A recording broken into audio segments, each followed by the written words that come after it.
माँ, इतने सारे सवाल पूछने के बजाय ये बताओ कि कोर्ट के नोटिस में लिखा क्या है? रश्मि, शायद तुम्हें कोर्ट में हाजिर होना है।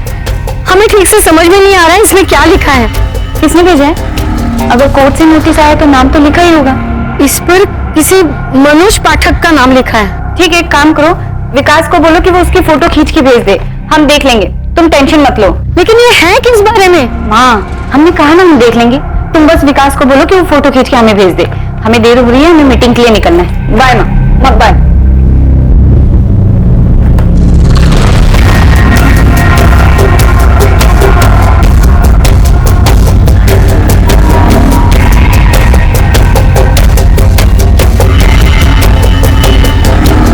रश्मि आज पक्का एक और क्लाइंट लेके आएगी एजेंसी के लिए, देख।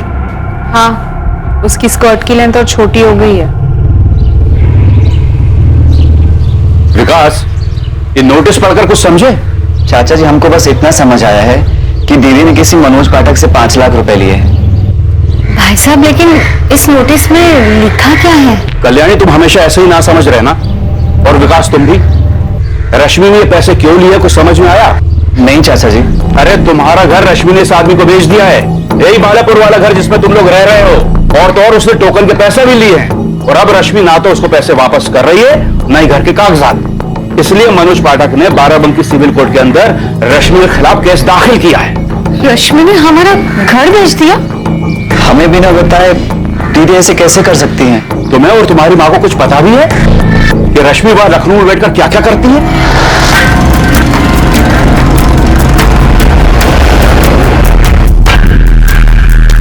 रश्मि पांडे क्या करती है, क्या नहीं करती है, और वो क्या कर सकती है, इतना उसका छोटा भाई और माँ तो क्या, शायद कोई भी उसके बारे में नहीं जानता था। हम बता रहे, इस रश्मि को तो सिर्फ 2 ही चीजें आती है, छोटे छोटे कपड़े पहनना और मर्दों को लुभाना। That's it. और हर कोई ये जरूर जानता था कि रश्मि हर चीज अपनी मर्जी से और अपने मतलब के लिए ही करती थी। ध्रुव, हम बता रहे, ये रश्मि बहुत ही चालू लड़की है। हमें तो लगता है ये काला जादू भी करती है। काला जादू? क्या बोल रही हो पायल? मतलब कुछ भी? और नहीं तो क्या, वो हमेशा हमसे हमारे क्लाइंट्स छीन लेती है। आखिर उसको पता कैसे चलता है हम कहाँ किस क्लाइंट को क्या ऑफर दे रहे हैं? हाय कपिल, मैं कमिंग? रश्मि, कम इन। कैसी हो? I am good. बस अच्छा बैठो। प्लीज। हमें पता है कि जब वो क्लाइंट से मिलती है तो वो जानबूझकर अपनी शर्ट का दूसरा बटन भी खुला रखती है। वो चालू चीज है ये रश्मि। बीरेन सर, हमें पूरा भरोसा है कि रश्मि अपने क्लाइंट्स के साथ फिजिकल भी होती है। और सर, उसने अपने केबिन में एक मेंढक भी रखा हुआ है। मेंढक? यस सर, एक डेकोरेटिव पीस।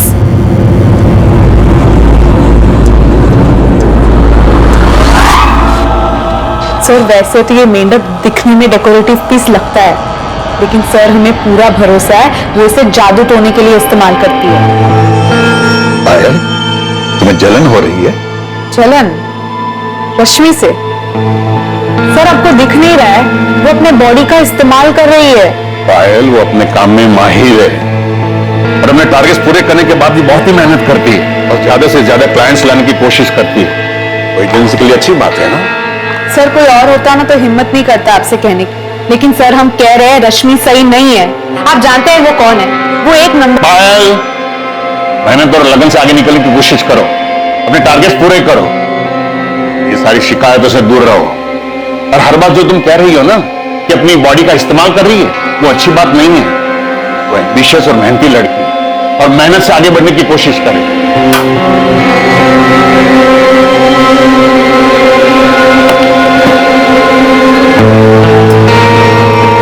हमारी बात याद रखना, वो अजीब ही है, बता रहे हम। जब सबको पता चलेगा ना तब समझ में आएगा।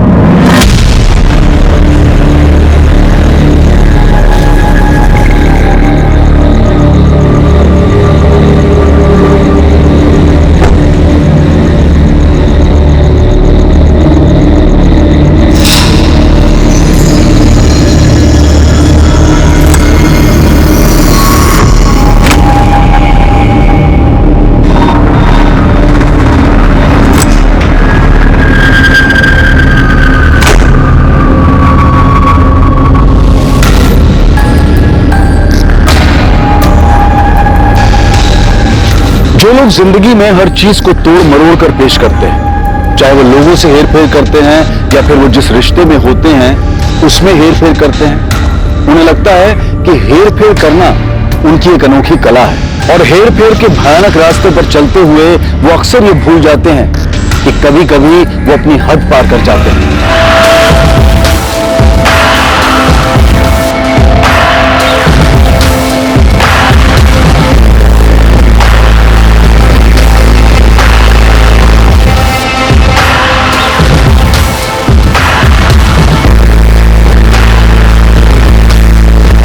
आसपास किसी गाड़ी के टायर के निशान भी नहीं है, इससे पता चलता है कि लाश को किसी गाड़ी से लाया गया। सर ये बॉडी आज की नहीं लग रही है। इस बॉडी को इस बड़े पत्थर से बांध के, इस रस्सी से बांध के पानी में फेंक दिया जाता ताकि लाश नीचे दबी रहे पानी में, लेकिन ये ऊपर आ गई और किनारे लग गई।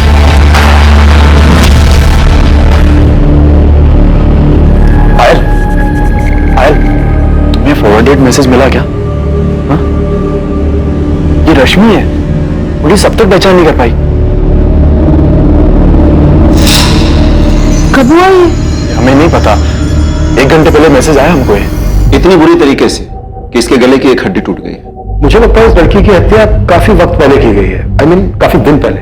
काफी दिन नहीं, 1 दिन से थोड़ा ज्यादा। इसकी डेथ अप्रोक्स 36 से 40 घंटे पहले हुई। आज 9 अक्टूबर है, 7 अक्टूबर की रात को इसकी डेथ हुई है। कोई सेक्सुअल असॉल्ट? सेक्सुअल असॉल्ट तो नहीं है सर, लेकिन इतना पता चल रहा है कि डेथ से पहले सेक्सुअली एक्टिव जरूर थी। सर, इस लड़की के बारे में पता चल गया। रमेश विहार कॉलोनी में रहती थी। इसके माँ और भाई बालापुर गांव में रहते हैं। डॉक्टर वैद्य बता रहे हैं कि इस लड़की की हत्या 7 अक्टूबर की रात को हुई। तो कल 8 अक्टूबर को किसी ने इससे मिलने या बात करने की कोशिश नहीं की, पर इसके बॉस का कहना है कि 4 दिन की छुट्टी पे थी। सर ये रश्मि पांडे ही है, हमारी एजेंसी की स्टार सेल्स मैनेजर। सर ये कैसे हुआ? बीरेन जी, उसकी लाश हमें कुछ वक्त पहले संपत नहर में मिली, लेकिन हमें लगता है कि उसकी हत्या 1 दिन पहले हो गई थी। सर 7 to 10 अक्टूबर उसने छुट्टी ली थी, कोई केस के सिलसिले में उसे कोर्ट में हाजिर होना था। 11 अक्टूबर को तो वो ऑफिस ज्वाइन करने वाली थी। सर रश्मि के माँ बाप कहाँ हैं और रश्मि कहाँ रहती थी? हाँ, हम रश्मि की माँ बोल रहे हैं। आप कौन बात कर रही हैं? असिस्टेंट सब इंस्पेक्टर मीना राय बोल रही, नावेदगंज पुलिस थाने से। आपको यहाँ लखनऊ आना पड़ेगा कल्याणी जी। आज सुबह हमें रश्मि की लाश मिली। रश्मि की लाश? ये क्या कह रही हैं आप? रश्मि मर चुकी है कल्याणी।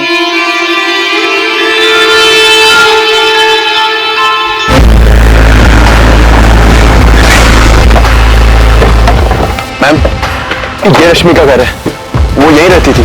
हमने उसे एक बार ड्रॉप किया था। ये रश्मि की कार है मैम।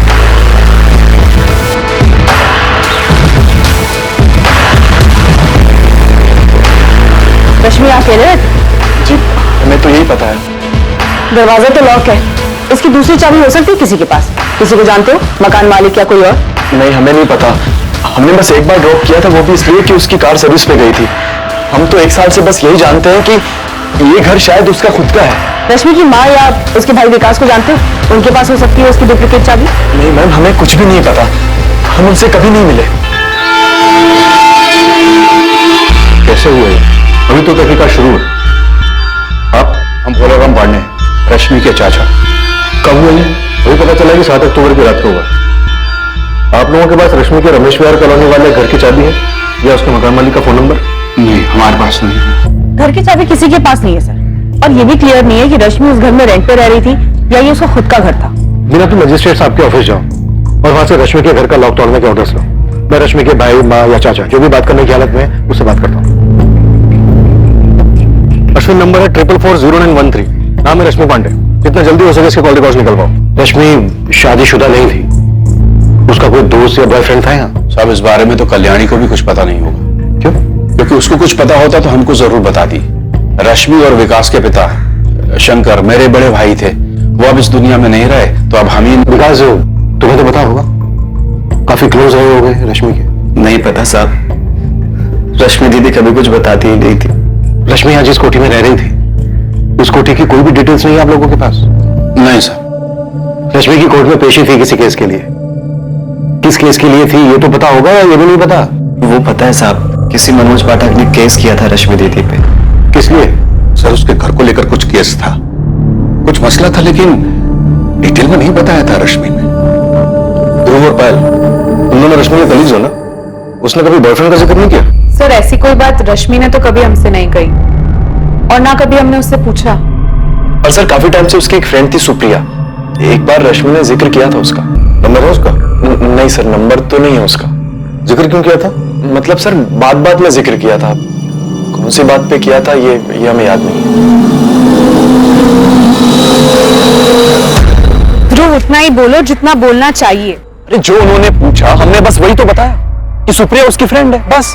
आगे देखा नहीं कैसे पूछा था, क्यों जिक्र किया था उसने? ज्यादा मुंह मत खोलो अपना। रश्मि पांडे के बारे में कोई कुछ नहीं बोलने वाला था, क्योंकि रश्मि पांडे के बारे में लोगों को ज्यादा कुछ पता नहीं था, पर कई लोगों को बहुत कुछ पता था, पर वो मुंह नहीं खोलना चाहते थे। रश्मि की जिंदगी के कई पहलू थे और वो एक ही वक्त पर अलग अलग कई जिंदगियां जी रही थी।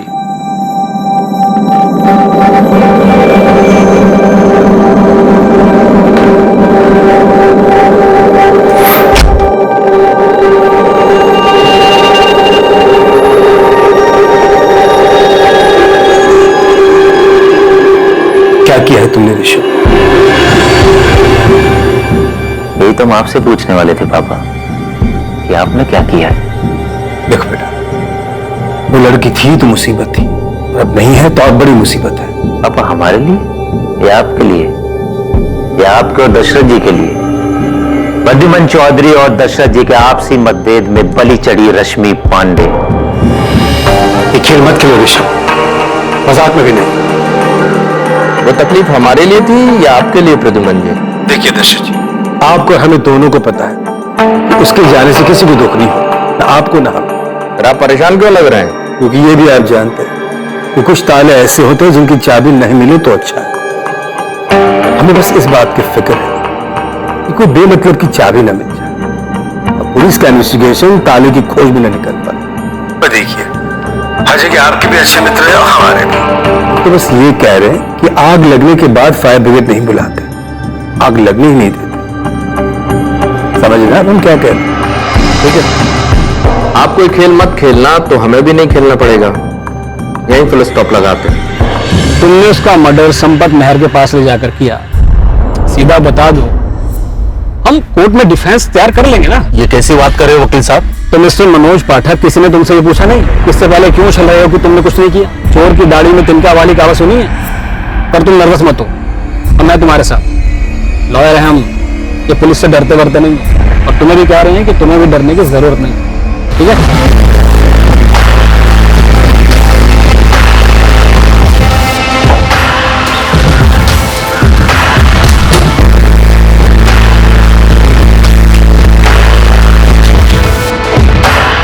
फिर अगर अच्छे से स्कैन करना, एक एक ड्रॉअर, मोबाइल हो या कुछ भी, ठीक से स्कैन करना।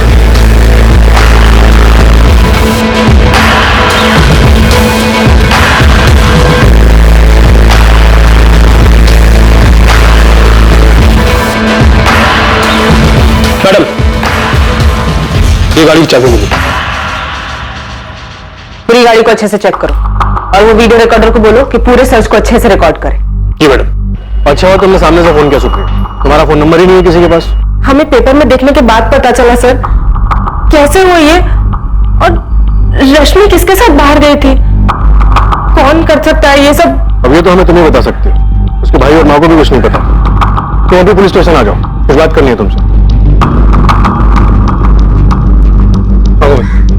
सर बाकी डिटेल्स निकाल रहा हूँ, लेकिन कॉलोनी के 2-3 लोगों से बात की तो पता चला रमेश विहार में जो घर है उसकी ऑनर रश्मि है। उसका खुद का घर है? हाँ सर, आप चाहें तो इलेक्ट्रिसिटी बिल वगैरह मंगा के देख सकते हैं। कमाल, इन्वेस्टमेंट कंसल्टेंसी में इतनी कमाई, और ये तो वहां पे एम्प्लॉय थे, ओनर भी नहीं थी। 6 महीने पहले इस लड़की रश्मि पांडे ने मेरे क्लाइंट मनोज पाठक से 5 लाख रुपए टोकन मनी लिए अपने बालापुर गांव वाले घर को बेचने के लिए। रश्मि अपना घर बेच रही थी? जी सर। सर हम राघवपुर से है, ट्रेडिंग का बिजनेस करते हैं। इन्वेस्टमेंट के लिए हम रश्मि का गांव वाला घर खरीदना चाहते थे। 20 लाख रुपए में डील फाइनल हुई थी, 15 लाख रुपए बाय चेक और 5 लाख रुपए कैश एडवांस। और जो ये 5 लाख रुपए है ना सर, जो हमने रश्मि के लखनऊ वाले कोठी पे उसे दिए थे। अब आप घर के कागजात तैयार करवा लीजिए रश्मि जी, एक बार साइन हो जाए तो आपके बचे हुए 15 लाख भी आपको मिल जाएंगे। ठीक है मनोज जी, आप हमें 1-2 हफ्ते का वक्त दीजिए, हम आपके सारे पेपर्स रेडी करवा देंगे। सर 2 महीने बीत गए, रश्मि टाल मटोल करने लगी। मैंने उसे कई बार फोन किया सर, लेकिन वो कह रही थी हम कहां भागे जा रहे हैं, ना तुम्हारा पैसा भागे जा रहा है ना घर। और फिर 3 महीने पहले अचानक उसका रवैया चेंज हो गया सर। वो कहने लगी हमने आपसे पैसे लिए ही कहा थे। हमने काहे के पैसे लिए मनोज जी, और कब? कोई प्रूफ है आपके पास? मुझे चूना लगा रही है, हम ही से पैसे लेकर हमसे खेल खेल रही है। आप ऐसे धमकी मत दो मनोज जी। और इस बात का क्या मतलब है कि आप हमारा रेप करेंगे? क्या?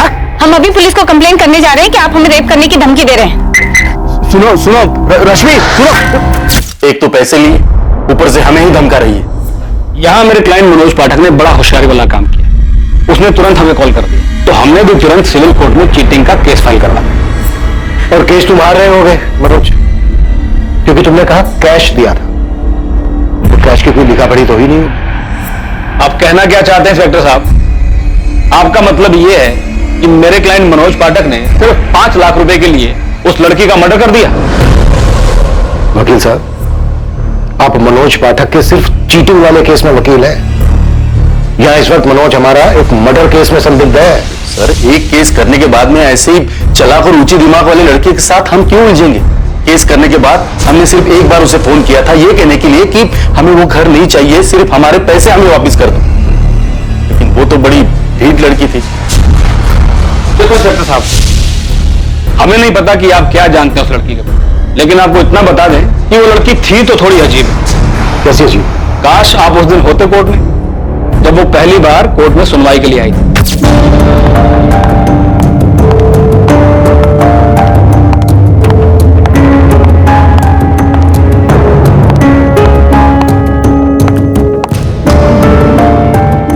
ये क्या है? क्या सर? मिस रश्मि पांडे, आप इस तरह के कपड़े पहनकर कोर्ट में नहीं आ सकती। इसे कंटेम्प्ट ऑफ कोर्ट लिया जा सकता है। आज की सुनवाई खारिज की जाती है। The court is adjourn. जज तक हैरान रह गए थे उसकी हरकत को देखकर। वकील साहब, यहाँ पर रश्मि का मर्डर हुआ है, रश्मि ने कोई हरकत नहीं की। इंस्पेक्टर साहब, आप थोड़ी और जानकारी हासिल कीजिए उस लड़की रश्मि पांडे के बारे में। आपको खुद ब खुद पता चल जाएगा कि वो किन किन हरकतों में व्यस्त थी।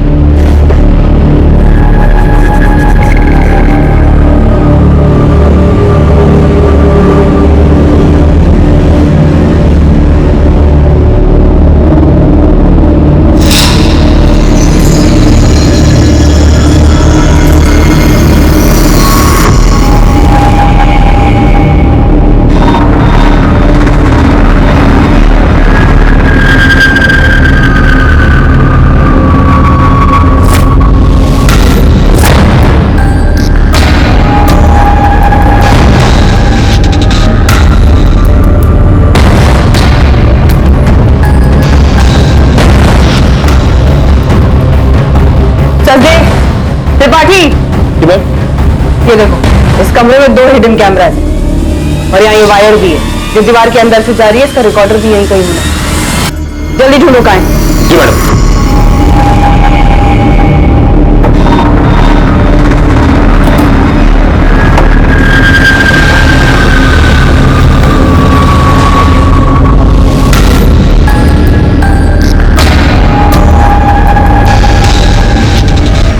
नहीं साहब, इस कल्याणी और उस बेवकूफ विकास को तो कुछ पता ही नहीं था कि रश्मि ने घर बेचने की कोई हरकत की है। वो तो घर पर जब नोटिस आया तब जाकर पता चला कि ऐसा कुछ हुआ है। रश्मि 7 अक्टूबर को दोपहर में कोरट से घर वापस आई थी। कल्याणी जी, ऐसा कैसे हुआ कि रश्मि ने घर बेचने की बात की और नहीं आपको कुछ बताया और नहीं विकास को? उसने घर बेचने की बात की थी। जब हम पूछे क्यों घर बेच रही है तो बोलती रही बस यहाँ लखनऊ आके रहो। हमारे लिए किराए का मकान देखने की बात की थी। ना, हमारे साथ नहीं माँ, हमने लखनऊ में दूसरी जगह घर देखा है, तुम और विकास वहीं रहोगे। लेकिन रश्मि, हम तुम्हारे साथ क्यों नहीं रहेंगे? तो तुम किच-किच करोगे हर चीज में। चाचा जी ने भूसा जो भर दिया तुम्हारे दिमाग में, तो रश्मि तुम्हारे हाथ से निकल गई। अरे चाचा जी हैं तुम्हारे, ऐसी बात नहीं करते। माँ, हम निकल रहे हैं, हमें लेट हो रहा है। रश्मि, क्या कर रहे हो बेटा? सुन तो, देख विकास भी ये गांव छोड़ के नहीं जाना चाहता है। वो गांव में रहे चाहे शहर में रहे, दोनों जगह कुछ खास उखड़ने वाला तो है, इसलिए हम कह रहे हैं चलो तो मतलब चलो। लेकिन ये घर बेचने का सोच कैसे सकती है तू? कैसे सोच सकती है मतलब? अरे ना, इस घर से पैसे आएंगे वो हम ही नहीं रखने वाले ना, तुम्हारा विकास का हिस्सा दे देंगे। चलते हैं माँ। सुन तो रश्मि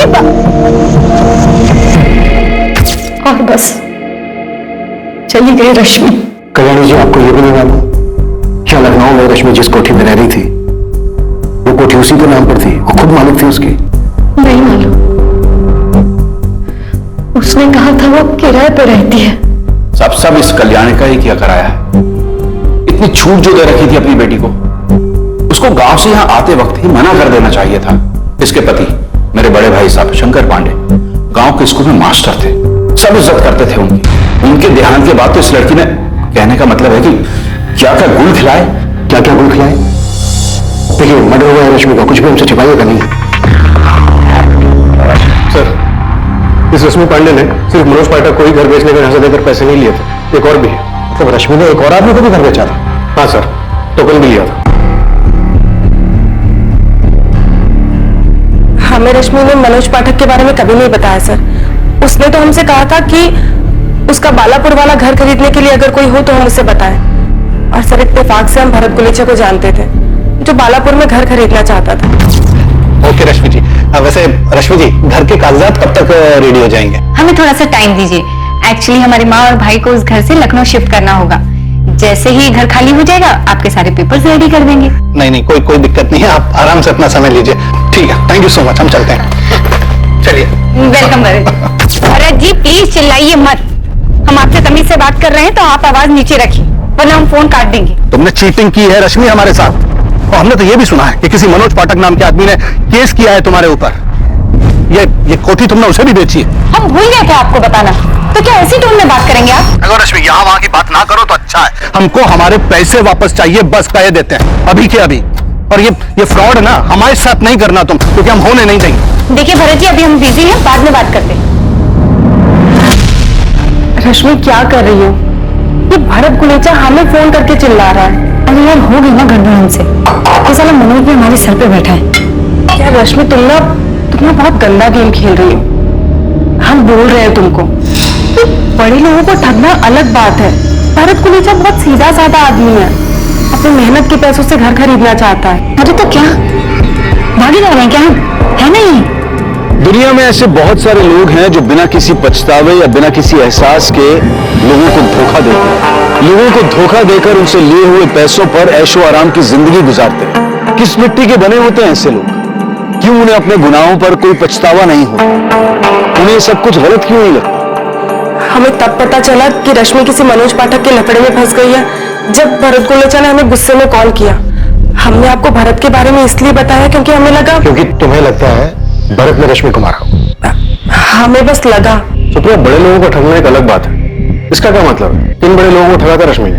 नहीं सर, हमने तो बस ऐसे ही कह दिया था। हमें लगा कि शायद बड़े लोग तो पैसे भूल भी जाए, इसलिए। ये कोठी रश्मि की खुद की, इतने पैसे कहां से आए उसके पास? हम रश्मि को तब से जानते हैं जब वो ऑलरेडी उस कोठी में रहती थी। उसने वो कैसे खरीदी और कब खरीदी हम नहीं जानते।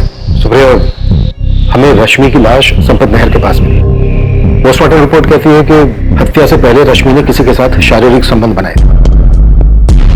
7 अक्टूबर को रश्मि किसके साथ गई होगी? सर, ये तो हम नहीं जानते। रश्मि से हमारी आखिरी बार 5 तारीख को बात हुई थी। उसके बाद से ना ही मेरी रश्मि से बात हुई और ना ही हम मिले। रश्मि का कोई बॉयफ्रेंड था? नहीं सर, उसका कोई बॉयफ्रेंड नहीं है। सुप्रिया, रश्मि के घर कोई तो आया था। सर, ये तो हम नहीं जानते और हम ये भी नहीं बता सकते कि कौन हो सकता है।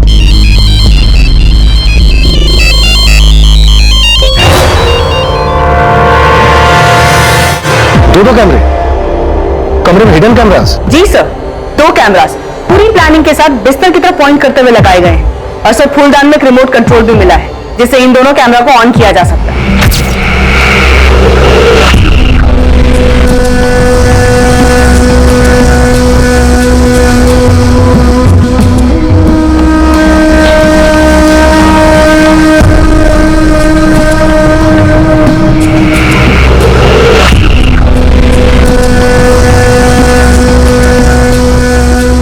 लेकिन सर, कुछ वायर्स दिख रहे हैं। रिकॉर्डर निकाल लिया गया। ऐसा लग रहा है ये वायर्स उसी रिकॉर्डर से कनेक्टेड थी। ये रश्मि कोई सीधी साधी लड़की तो थी नहीं, कुछ ना कुछ तो गड़बड़ कर रही थी। भरत और मनोज का किस्सा हमारे सामने, ऐसे और भी लोग होंगे जिनको इसने ठगा होगा। सारी चीजों पर और अच्छे से ध्यान दो मीना, कोई ना कोई सुराग जरूर मिलेगा। जी सर। मैडम, ये लीजिए, यहाँ कुछ है।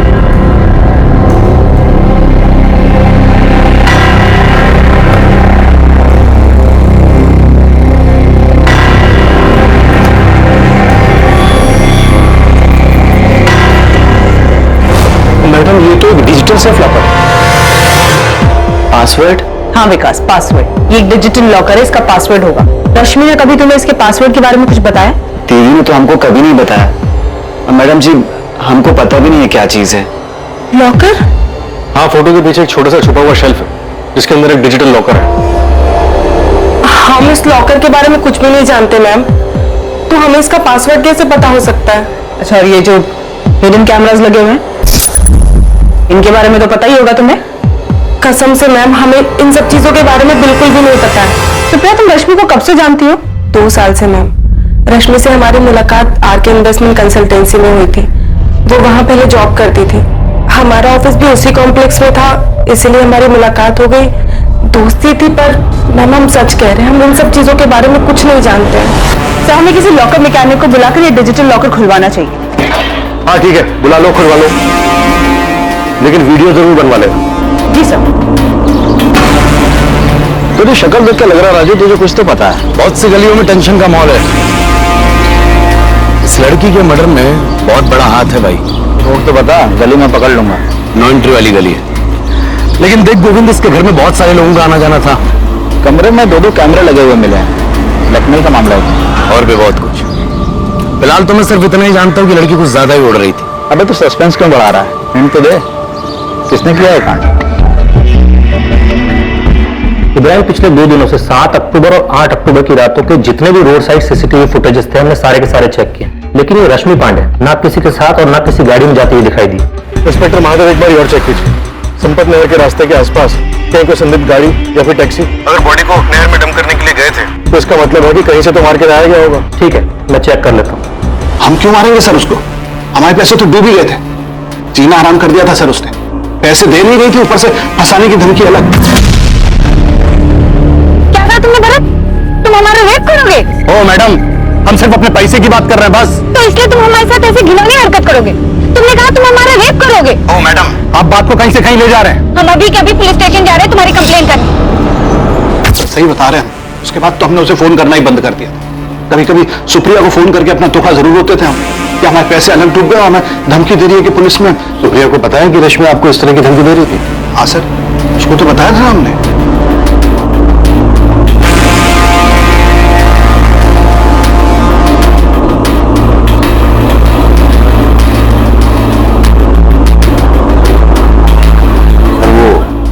टारगेट हर महीने पूरा कर दिया और टारगेट से ज्यादा अचीव करती थी सर। उसको काफी इंसेंटिव्स भी मिलते थे। ये जो इसका घर है, इसकी अभी की मार्केट वैल्यू कुछ 55 लाख है और हमें पता चला है कि वो पिछले 4 साल से वहां रह रही थी, यानी 2015 से। तब उसकी मार्केट वैल्यू तकरीबन 40-45 लाख के आसपास रही होगी। क्या वो इतना कमा पाती थी जो ये घर ले सके? सर हमारे यहाँ तो वो 2 साल से काम करती थी, उसके पहले कहीं और काम करती थी। लेकिन एक बात जरूर है, बहुत ही मेहनती लड़की थी, अपने काम में माहिर थी, एम्बिशियस जरूर थी। जिस तरह से वो क्लाइंट लगी थी उसी तरह से अपने लिए भी अच्छी खासी इन्वेस्टमेंट करती होगी, और ये investment high risk high return वाला हो।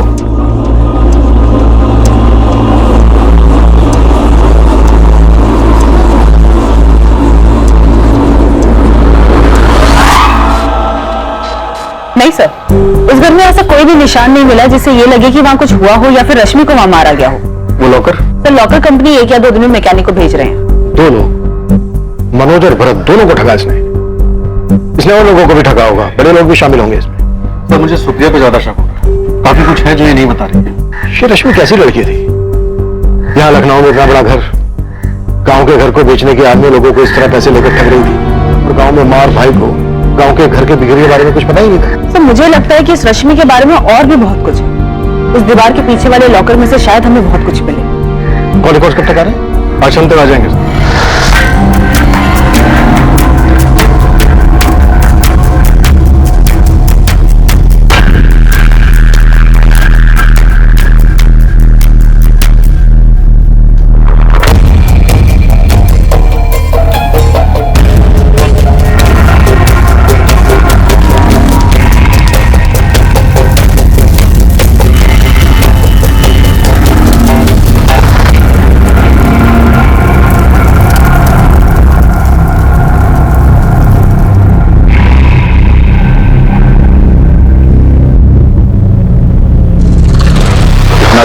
पुलिस को आखिर पता चल ही जाना है कल्याणी।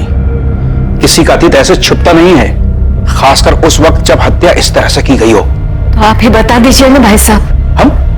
हम बताएं? ये तो तुमको बताना चाहिए कल्याणी। हम तो आज भी हमेशा की तरह तुम्हारे साथ में खड़े हुए हैं। रश्मि की इन सारी हरकतों की जिम्मेदार तुम हो। हम क्या करते भाई साहब, क्या करते हम? रश्मि कभी हमारी बात सुनती नहीं थी, ना विकास की बात कभी सुन। आप तो घर के बड़े हैं, आपने भी तो बात की थी उससे। कुछ तो था जो रश्मि पांडे के परिवार वाले जानते थे, लेकिन वो पुलिस को नहीं बता रहे थे।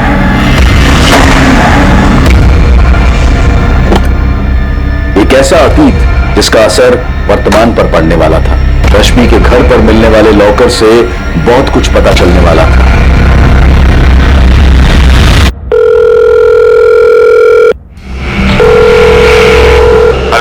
हेलो, मैं सब इंस्पेक्टर इब्राहिम शेख बोल रहा हूँ। क्या मैं जान सकता हूँ मेरी बात किससे हो रही है? मैं ऋषभ चौधरी बोल रहा हूँ। बताइए क्या बात करनी है? आप रश्मि पांडे को तो जानते ही होंगे, इससे कॉल रिकॉर्ड्स में आपका नंबर मिला।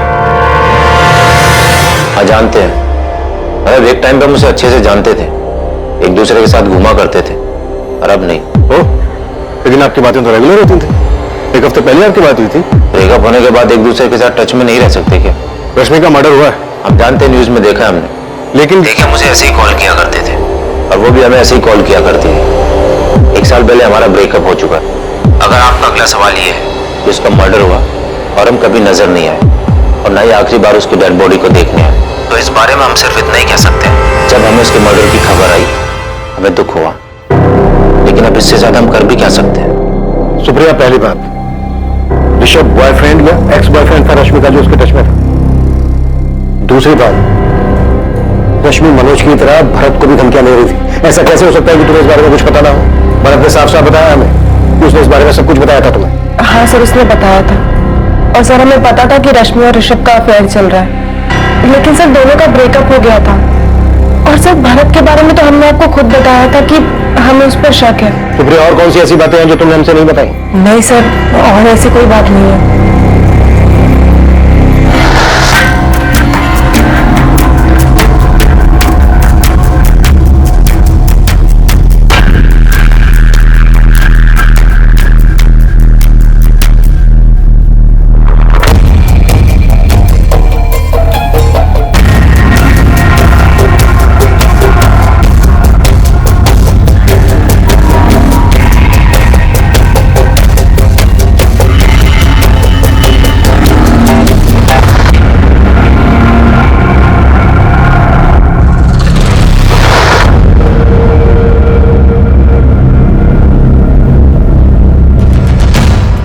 ऋषभ चौधरी बाहुबली पॉलिटिशियन प्रद्युमन चौधरी का बेटा है।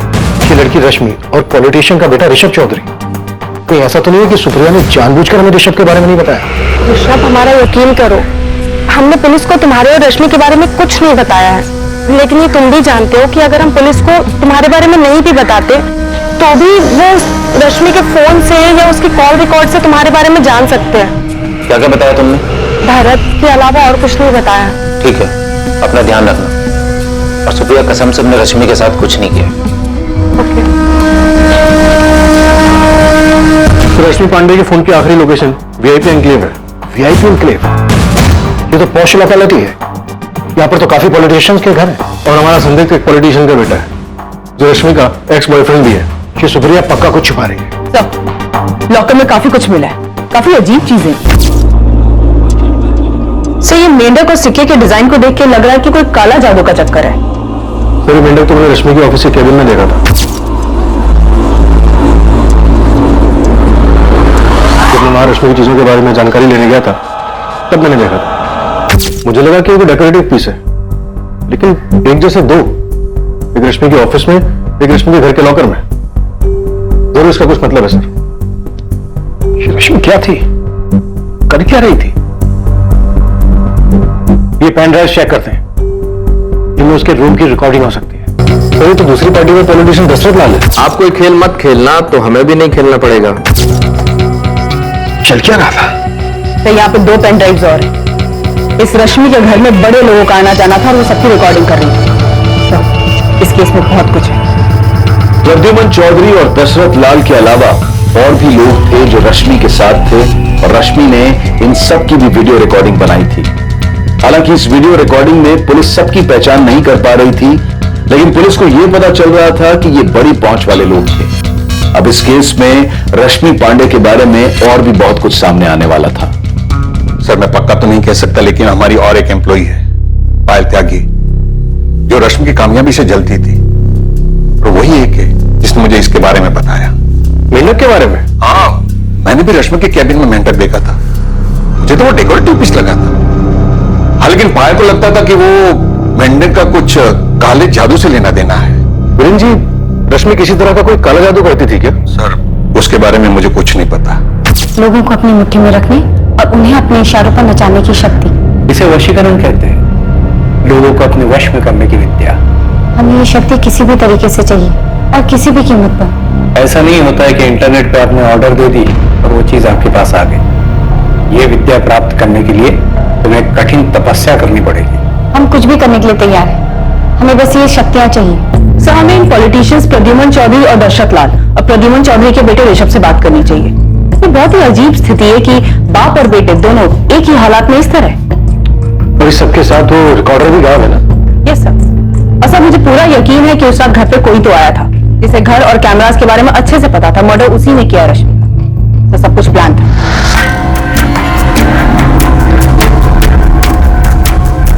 वो लड़की तुम्हारे लायक थी ही नहीं ऋषभ, तुम बेकार हम पे गुस्सा कर।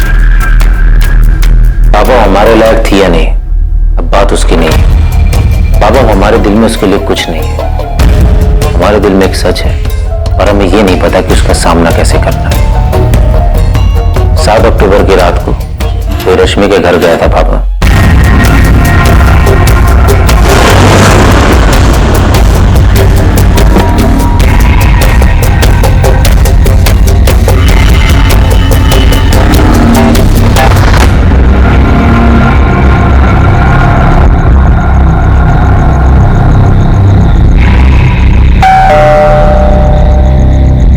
लेकिन हमने उसको नहीं मारा है ऋषभ,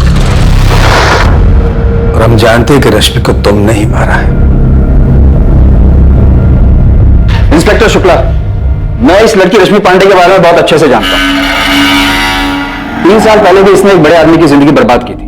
कौन है ये आदमी? हरीश? पारितोष मिश्रा नाम है उनका। इस डिपार्टमेंट में विजिलेंस ऑफिसर है। हरीश, क्या हुआ था 3 साल पहले? इस केस में हमने रश्मि पांडे को जेल में भी डाला था। ये रश्मि पांडे बहुत शातिर थी और उसके परिवार वालों को भी उसके बारे में सब कुछ पता था। उसके परिवार वालों ने हमें रश्मि के जेल जाने के बारे में कुछ नहीं बताया। पारितोष को रश्मि ने फंसाया था और धोखा दिया।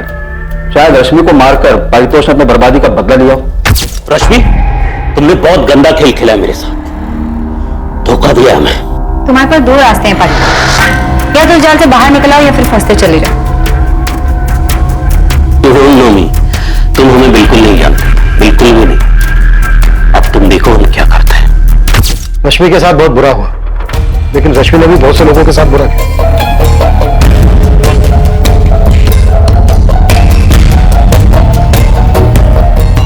तो ये रश्मि भी इतनी सीधी नहीं थी। इन सब के साथ ऐसी रिकॉर्डिंग, और अब ये परितोष जिसका 3 साल पहले का किस्सा निकल के सामने आ रहा है। सर हमें इस परितोष की स्टोरी जाननी है। इस परितोष ने रश्मि को जेल भेजा और उसकी फैमिली ने हमें एक बात भी नहीं बताया। रश्मि की माँ और चाचा इससे बिल्कुल अनजान बने, लेकिन लगता नहीं है कि वो इतना अनजान है। सर, इन सबके साथ एक नाम और जोड़ना चाहिए। ये कौन सा नया एंगल निकला है? सर, रश्मि के ऑफिस से गोविंद खबरी खबर लाया। रश्मि का उसकी कलीग पायल त्यागी के साथ 36 का आंकड़ा था, और यह आंकड़ा मर्डर करने तक पहुंच गया। पत्थर इतना भारी नहीं था जितना होना चाहिए था। मिसिंग ही रह जाती अगर बॉडी नहीं मिलती तो, है ना? देखो बेटा, रश्मि तो अब रही नहीं और तुमसे ये सब कुछ समझेगा भी नहीं, और तुम्हारी मां को ज्यादा कुछ आता भी नहीं है। तो बेटा हम ऐसा करते हैं कि रश्मि का जो लखनऊ वाला घर है उसका अच्छा सौदा करवा देते हैं। उससे तुम्हें और तुम्हारी मां को काफी फायदा हो जाएगा और अच्छा पैसा भी मिल जाएगा, है बेटा? बेटा, रश्मि जिस तरह की जिंदगी जी रही थी उसके साथ तो ऐसा होना नहीं था। वो खुद अपने आप को इस अंजाम तक लेकर आई थी। बेटा तुम ज्यादा दुखी मत हो, बस अपनी मां को संभालो।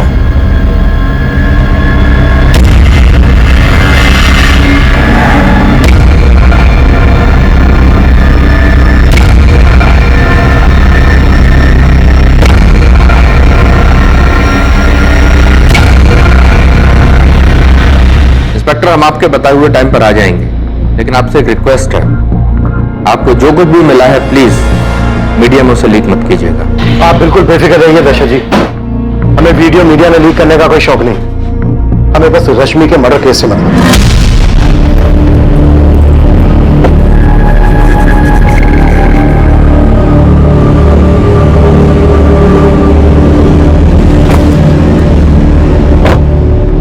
जो हम दोनों के हाथ नहीं लगा वो पुलिस के हाथ लग चुका है प्रद्युमन जी। कुछ करके मामला रफा दफा नहीं कर सकते? रफा दफा करने की कोशिश तो करेंगे ही, और वैसे भी किसको फर्क पड़ता है उस रश्मि के मरने से। लेकिन आप अपने बेटे को समझाइए, जरूरत से ज्यादा ना बोल जाए कहीं कुछ। बेवकूफ है ऋषभ, समझ ही नहीं पा रहा कि ये लड़की उसके लायक थी ही नहीं। कैसे समझाए उसे? समझाना पड़ेगा प्रद्युमन जी, हर हाल में।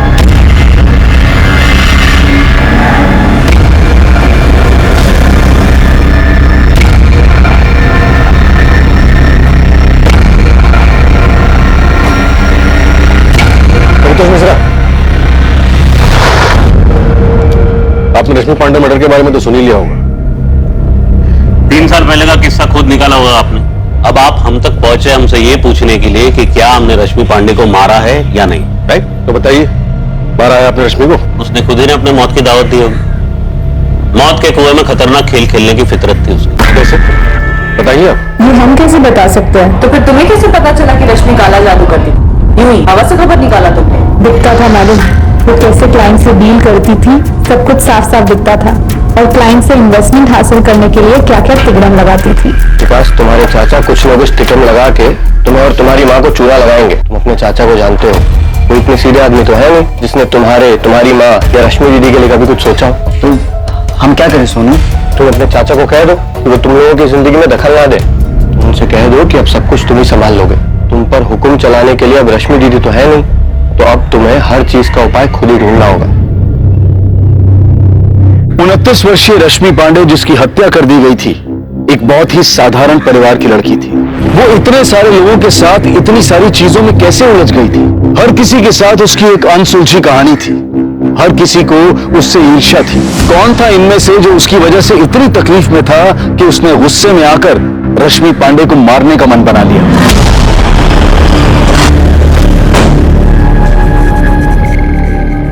हमें वीडियो देखने की कोई जरूरत नहीं है, हम जानते हैं हमारे पिता रश्मि किस हद तक जा सकते थे। तो फिर बताओ मुझे, क्या कर रही थी रश्मि, और क्या कर रहे थे तुम, और क्या कर रहे थे तुम्हारे फादर प्रद्युमन चौधरी, और क्या कर रहे थे उनके राइवल प्रशांत लाल? रश्मि को समझने में हमसे भूल हो गई, बाकी लोगों की तरह उसने हमारा भी इस्तेमाल किया। पैसे चाहिए थे बस उसे। रश्मि, हमारे पास तुम्हारे लिए एक सरप्राइज है। हमें इसी का इंतजार था ऋषभ, तुम्हें पता नहीं कि हम कितने एक्साइटेड हैं।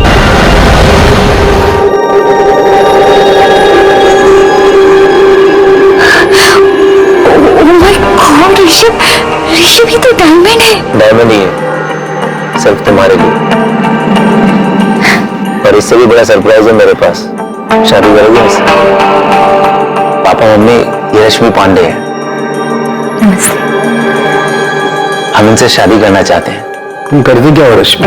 हम एक इन्वेस्टमेंट कंसल्टेंसी एजेंसी में काम करते हैं सर, और हम वहाँ के सेल्स मैनेजर हैं। सबसे ज्यादा सक्सेसफुल भी। और तुम्हारे माता पिता क्या करते हैं? तुम रश्मि से शादी करना चाहते थे, लेकिन ये बात हमें ना तो रश्मि की माँ ने बताई, ना ही उसके चाचा ने, और ना ही उसकी फ्रेंड सुप्रिया ने। कोई आपको क्यों बताता? रश्मि ने तो अपनी माँ को खुद बताया था, उसने हमारा इस्तेमाल हमारे पिता तक पहुंचने के लिए किया है। लेकिन किस लिए पहुंचना चाहती थी वो तुम्हारे पिता तक? क्या लेना देना था उसका उनके साथ? वही जो पारितोष मिश्रा के साथ लेना देना था। खुशहाल परिवार था हमारा, बीवी थी, बच्ची, सब कुछ अच्छा चल रहा था। हमसे ही गलती हो गई। परितोष, आज के बाद जी और हमसे मिलने की कोशिश मत करना, तुम समझे? गीता प्लीज प्लीज प्लीज मेरी बात सुनो, ऐसे छोड़ के हमारी जिंदगी से दूर रहो परितोष। हमने डिवोर्स के लिए केस फाइल कर दिया है, अब तो बस एलिमोनी देने के लिए तैयार रहना।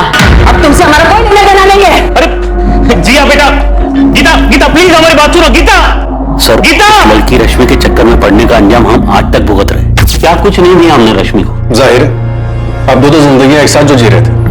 बिल्कुल सही कहा सर आपने, हम दो जिंदगियां एक साथ जी रहे थे, लेकिन हमें नहीं पता था कि रश्मि के भी दो रूप थे। जब हम उसे पहली बार मिले थे, वो एक छोटी सी एजेंसी में एक इन्वेस्टमेंट कंसल्टेंट थी। उसके काम करने के जज्बे को देखकर हमने उन क्लाइंट्स को दिलवाने में उसकी मदद की जिनको हम अपने काम की वजह से जानते थे। हम उसके चुंगल में सिर्फ इसलिए नहीं फंसे क्योंकि हम उससे आकर्षित हुए, बल्कि उसने भी खुलकर अपने एहसास का इजहार किया।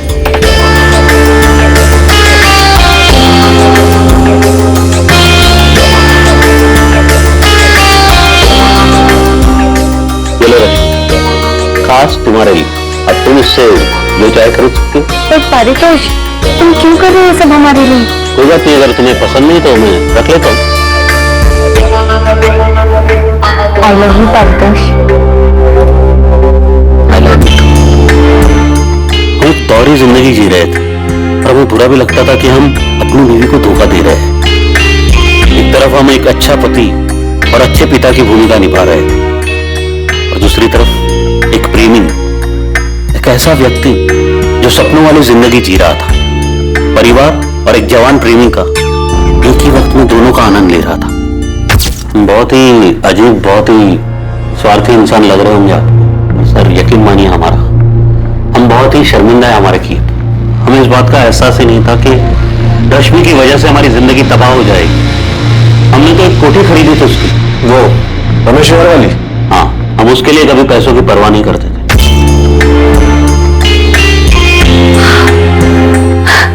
ये घर हमारे लिए?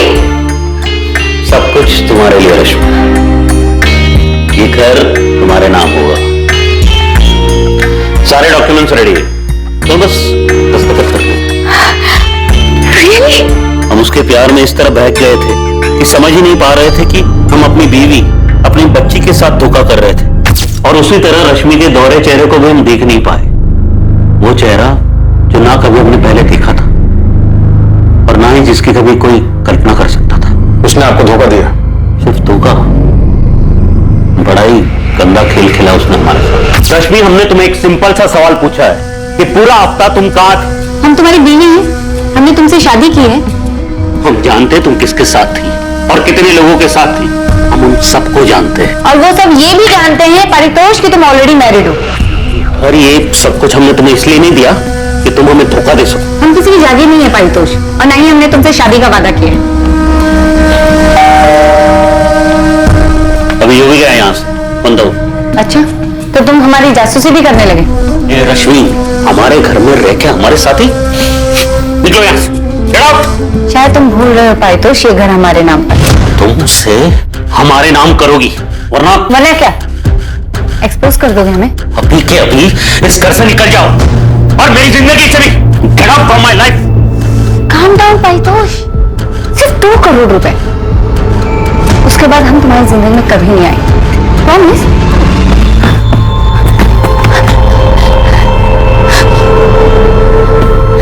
अब मारो, हम मारो पारितोष, मारो ना। ये क्या कर रही हो तुम? 2 करोड़ पारितोष। देखो देखो ना, माँ, हमने कैमरा सेट किया है। क्या? जी हाँ, इस बेड पे जो कुछ तुमने हमारे साथ किया वो सब रिकॉर्डेड है। रेप के केस में अंदर करवा देंगे हम तुम्हें। इस्तेमाल किया है तुमने हमारा पारितोष, शादी के नाम पे धोखा दिया है हमें। ये घर भी तुमने हमें बेवकूफ बनाने के लिए हमारे नाम पर किया है। ये वीडियो हम पुलिस और मीडिया को दे देंगे, फिर देखते हैं कौन किसको बर्बाद करता है। 2 करोड़ पाए, 2 करोड़, वरना हम ये वीडियो वायरल कर देंगे। तुम्हें पता भी नहीं पारितोष कि जो हम चाहते हैं उसे पाने के लिए क्या क्या कर सकते हैं। हाँ, रश्मि सब कुछ रिकॉर्ड करती थी, सब कुछ पहले से प्लान किया हुआ था उसने। बहुत ही शातिर लड़की थी। तो आप कौन से संत हो? नहीं सर, हम संत नहीं, बहुत बड़े चंट हैं। लेकिन इस बात की उसे खबर नहीं थी कि हम क्या क्या कर सकते थे। इससे पहले कि वो ब्लैकमेल करके 2 करोड़ मुझसे मांगती, मैंने उसकी सारी बातें अपने मोबाइल में रिकॉर्ड कर रखी। वो हमें मार दे इससे पहले हमने उसे मार दे। रश्मि, तुम हमें इस तरह ब्लैकमेल नहीं कर सकती। अगर तुम चाहते हो कि हम तुम्हें ब्लैकमेल ना करें तो परितोष 2 करोड़ दे दो। तुम्हारे पास कल तक का टाइम है। अगर कल तक 2 करोड़ नहीं दिए तो हम तुम्हारे खिलाफ रेप केस कर देंगे और मीडिया को फुटेज दे देंगे। ये सरासर ब्लैकमेल है रश्मि। ये तो तुमको करना ही पड़ेगा। तुम हमें 2 करोड़ दो और हम दोबारा तुम्हारी जिंदगी में कभी नहीं आएंगे। किस आधार पर आपने हमें गिरफ्तार किया सर? उस आदमी ने हमारा इस्तेमाल किया, शादी के नाम पर झूठा वादा करके फिजिकल रिलेशन बनाए, धोखा दिया हमें, और उस पारितोष के खिलाफ रेप केस दर्ज करने के बजाय आप हमें पूछताछ के लिए लेकर आए। तुम्हारे ब्लैकमेल के सारे कॉल रिकॉर्डिंग पारितोष के पास है। तुम्हें क्या लगा था अपनी वीडियो में रिकॉर्डिंग के जरिए से फंसा दोगे, लेकिन उसे धमकाने और ब्लैकमेल के जुर्म में तुम गिरफ्तार हो। क्या बकवास है ये? गलत किया उसने हमारे साथ। हम पारितोष के खिलाफ रेप का केस फाइल करेंगे। सर कहाँ जा रहे हो? सर सुनिए तो, सर हम उसे कोर्ट तक घसीट कर लेकर आएंगे, उसकी वीडियो वायरल कर देंगे, उसकी मदद करने और हमारे साथ जबरदस्ती करने के लिए हम आपके खिलाफ भी केस दर्ज करेंगे। रश्मि ने जो किया हमारे साथ, उससे हमारी जिंदगी, हमारा परिवार, सब कुछ तबाह हो गया। 7 अक्टूबर की रात को आप कहाँ थे? घर पर थे, अकेले शराब पी रहे थे, जो रोज पीते हैं हम ऑफिस से आने के बाद। हमारी बात मानिए सर, वो बहुत ही शातिर थी और हम यकीन के साथ कह सकते हैं कि उसको उसी की तरह किसी ने बड़े शातिर अंदाज में फंसाकर मार डाला हो। बहुत ही चालाक समझती थी खुद को, ओवर कॉन्फिडेंट। यही उसकी सबसे बड़ी गलती थी। रश्मि से प्यार करते थे, लेकिन जब हमें पता चला वो हर चीज में हेराफेरी करती है, उसकी नजर में रिश्तों की कोई अहमियत नहीं थी, तब हमने रिश्ता तोड़ दिया। ये हमें बहुत जल्द पता चल जाएगा कि तुम्हारा ये दर्द था या गुस्सा जिसकी वजह से तुमने रश्मि का मर्डर कर दिया। रश्मि की हत्या से पहले उसके फोन की लास्ट लोकेशन वीआईपी एन्क्लेव थी। वीआईपी एन्क्लेव जहां पर तुम्हारा घर है और तुम्हारे पिता के राजदूत दशरथ लाल का भी। जब हमें पता चला कि उसके संबंध हमारे पिता के साथ थे, हम उसे बुरी तरह चोट पहुंचाना चाहते थे, लेकिन हमें कभी समझ में नहीं आया कि रश्मि अपनी जिंदगी के साथ चाहती क्या थी। पता नहीं हम उसके पीछे पड़कर अपनी जिंदगी क्यों खराब कर रहे थे। रश्मि 3 महीने के लिए एक्सटॉर्शन के केस में जेल गई थी। इधर ऋषभ के साथ शादी करने वाली थी और उधर ऋषभ के फादर प्रद्युमन और प्रद्युमन के राइवल दशरथ लाल के साथ अलग ही गुल खिला रही थी। और उससे पहले परितोष मिश्रा के साथ ऐसा कैसे कि उसकी माँ, भाई, चाचा को इस बारे में कुछ पता ही नहीं था? क्या ये मुमकिन हो सकता है? कल्याणी, हमने विकास से बात कर ली है। हम लोग बहुत आराम से इसका हल ढूंढ लेंगे। अगर रश्मि ने मनोज और भरत के साथ में कोई धोखाधड़ी की है, वो भी हम संभाल लेंगे। तुम बेफिक्र रहो। क्या रश्मि पांडे की हत्या का मकसद उसका इस तरह लोगों से पैसे हथियाने को रोकना था, या किसी को रश्मि के काम करने के तौर तरीकों से जलन थी जो उनकी कामयाबी के रास्ते का कांटा बन रहे थे? रश्मि एक खतरनाक खेल खेल रही थी। आखिर वो कौन था जिसके रास्ते की रुकावट बन गई थी रश्मि? हम इस बात से इनकार नहीं करेंगे कि रश्मि हमें परेशान कर रही थी और हमने ये बात कभी छुपाई भी नहीं। वीरेंद्र सर से कई बार हमने इस बारे में बात की। मैम, हम ये भी जानते हैं कि रश्मि ब्लैकमेलिंग के केस में एक बार अंदर जा चुकी और हमें इस बात पे पूरा भरोसा है कि रश्मि अपनी बॉडी का इस्तेमाल करती थी और क्लाइंट से इन्वेस्टमेंट लाती थी, सारे बड़े बड़े क्लाइंट्स। लेकिन वो क्लाइंट्स रश्मि के लिए सिर्फ क्लाइंट्स नहीं थे, कुछ और भी थे। पहले हमने तुम्हारे ऑफिस कलीग ध्रुव से बात की क्योंकि हमने ये कहा था कि रश्मि की लाश पानी के ऊपर आ गई वरना मिसिंग ही रह जाती। अगर आपको लगता है कि ऐसा कहने से हम रश्मि के मर्डर में इन्वॉल्व है या हमने उसका मर्डर करवाया है, तो माफ कीजिए।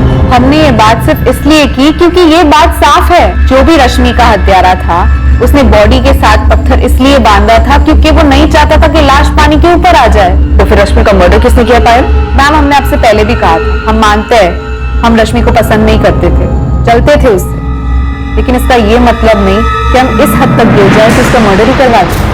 लेकिन रश्मि मर्डर करने के बारे में सोच सकती थी, इसकी ऐसी हरकतों की वजह से उसका मर्डर हुआ होगा।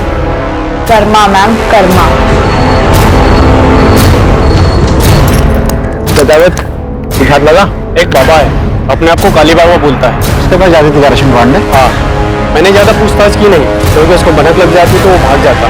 कहाँ मिलेगा ये काली बाबा गोविंद? स्टेशन के पास वाले मार्केट एरिया मैडम। वहीं बैठा है, एड्रेस भेज रहा हूँ, अभी भी वहीं मिलेगा ये बाबा। जो बात थी हम साफ साफ बता रहे हैं। हाँ, हमारे और रश्मि के बीच में शारीरिक संबंध है, जिसको रिकॉर्ड करके वो आपको ब्लैकमेल करने लगी। कौन सा ब्लैकमेल? ब्लैकमेल उसे किया जाता है जो कुछ देने से इनकार करता है इंस्पेक्टर। वैसे हमको पहले से पता था कि वो लड़की रिकॉर्डिंग करती है। तो आपको लॉकर के बारे में भी पता होगा? नहीं, हमको किसी लॉकर के बारे में कुछ पता नहीं था, लेकिन उस लड़की ने पारितोष मिश्रा के साथ जो किया वो भी हमको पता था। अब आप खुद सोचिए कि इतना सब जानने के बाद भी बिना बैकग्राउंड चेक किए हम उसके पास जाते। बैकग्राउंड चेक करने के बाद भी आपने उसको अपने साथ बेडरूम में वीडियो बनाने दिया? प्रद्युमन जी, चुपचाप आप रश्मि पांडे को पैसे देते रहे और बदले में आपने उससे वीडियो रिकॉर्डिंग की मांग नहीं की। मांग इसलिए नहीं की क्योंकि हम जानते थे कि वो इसका हमारे खिलाफ इस्तेमाल नहीं करेगी। क्यों? उसने ऐसी गारंटी दी थी आपको? देखिए क्या है, उसे जो पैसे चाहिए होते थे हम उसे दे देते थे। इसलिए हम जानते थे कि वो बस वीडियो रिकॉर्डिंग करके रखती थी, उसका इस्तेमाल नहीं करती थी। देखिए, हम एक बात साफ साफ बता देते हैं। हाँ, रश्मि को पैसा देने का सिलसिला ब्लैकमेलिंग के बाद ही शुरू हुआ था, जब आपको पता ही नहीं था कि वो वीडियो रिकॉर्ड करके पता नहीं था कि उसने रिकॉर्डिंग की थी। अच्छा, तो इस रिकॉर्डिंग के जरिए तुम हमें ब्लैकमेल करना चाहती हो? नहीं, तो रिकॉर्डिंग क्यों करी और किसके कहने पर करी? खुद की मर्जी से। इरादा क्या है तुम्हारा? जो कुछ हमें चाहिए उसको पाना चाहते हैं दशरथ जी। क्या पाना चाहती हो?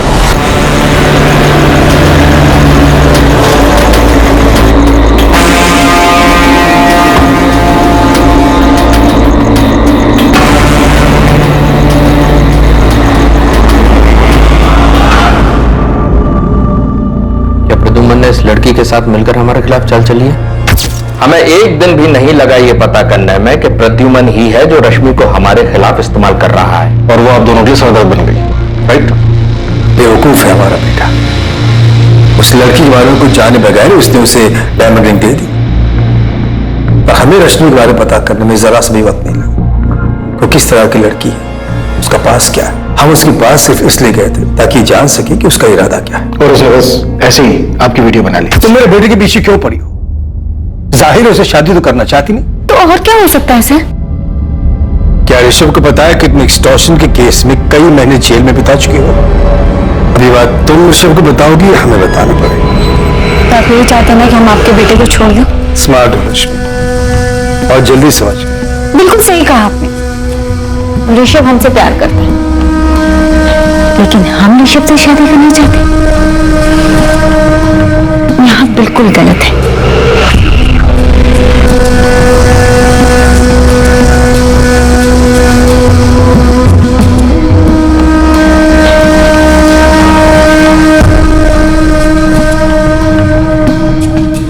हम उसके पास सिर्फ अपने बेटे को छुटकारा दिलाने गए थे, लेकिन हुआ ये कि आप उसके जाल में फंस गए, उसने आपकी वीडियो बना ली और आपको ब्लैकमेल करने लगी। दशरथ जी को लगा कि हमारी आपसी रंजिश के चलते इनका वीडियो हमने बनवाया है, लेकिन रश्मि तो हमसे भी पैसे लिया करती। ऐसे वीडियोस बनाकर पैसे लेती थी, ये कहना बिल्कुल गलत है, क्योंकि पैसे तो हम उसको वैसे भी देते थे और अच्छे खासे देते थे। भाई देखिए, हम भी उसके पास सिर्फ आनंद के लिए ही जाते थे, और जो कुछ वो मांगती थी वो दे दिया करते थे। और जैसे उसने वादा किया था, उससे खुद ही हमारे बेटे के साथ ब्रेकअप भी कर लिया। वो आप दोनों के वीडियोस बस ऐसे बना रही थी। अब उसने क्यों बनाया, क्या करने वाली थी, ये तो उसने नहीं बताया। हमारे ख्याल से ये उसका बैकअप प्लान था। देखिए, उसे एक अच्छी जिंदगी जीने का शौक था। महंगी गाड़ी, महंगे कपड़े, बहुत सारे पैसे, ज्वेलरी, उसे अपना एक लाइफस्टाइल मेंटेन करना होता था। उसे लगा होगा कि अगर हमने पैसे देने बंद कर दिए तब क्या होगा, तब ये वीडियोस ब्लैकमेल करने के काम आएंगे। बिल्कुल यही बात है, और एकदम साफ।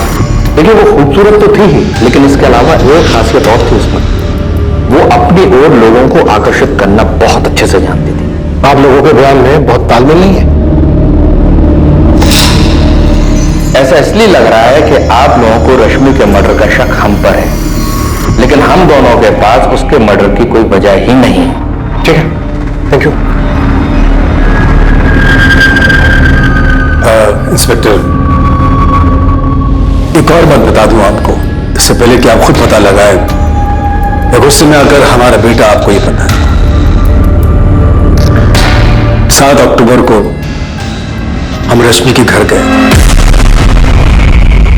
कब? रात में। मकसद उसके पास रात ही में जाया करते। तुमने मनोज पाठक को धोखा क्यों दिया? बस ऐसे। क्या इरादा क्या है तुम्हारा रश्मि? क्या मिलता है? आपको क्या मिलता है यहाँ आकर? हम तो यहाँ मजे के लिए आते हैं, लेकिन तुम्हें कौन सा मजा मिलता है लोगों को इस तरह धोखा देकर?